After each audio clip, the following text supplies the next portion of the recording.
রোদে রিক্সা টানেন কিন্তু মুখে হাসি একজন বাবার গল্প। ঢাকার আকাশে তখন রোদে আগুন, রাস্তায় মানুষ কম, কেউ যেন পালিয়ে বাঁচতে চাইছে এই তীব্র গরম থেকে।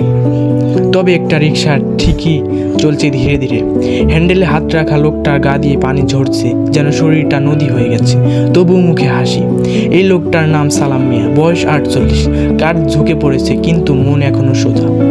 সালাম মিয়া বলেন, আমার মেয়েটা ক্লাস 3-তে পড়ে, স্কুলে যেতে খুব ভালোবাসে।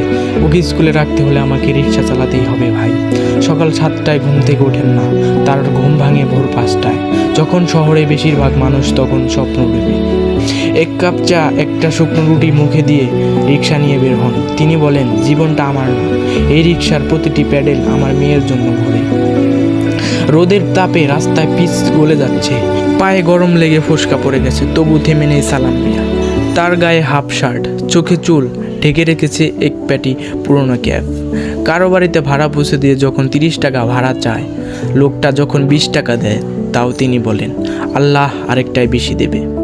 বাড়ি ফেরার সময় রাত 9টা, রাস্তায় ট্রাফিক কমে গেছে। সালাম মিয়া ফিরছেন বাসায়, পকেটে আছে 510 টাকা। তিনি বলেন, আজ ভালো চলেছে, মেয়েটাকে আইসক্রিম আনবো আর বউয়ের জন্য এক প্যাকেট স্যালাইন।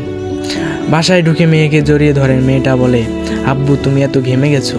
তিনি মুচকি এসে বলেন, এই ঘামটাই তো তোমার হেসে থাকার হাসির দাম।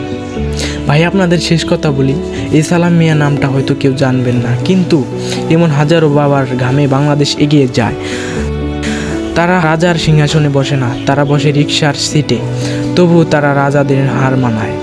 ভিডিও শেষে বলা যেতে পারে, এই ভিডিও যদি আপনার হৃদয় ছুঁয়ে যায় তাহলে শেয়ার করুন, হয়তো কোনো বাবার মুখে একটু হাসি ফুটবে আপনার জন্য। ধন্যবাদ।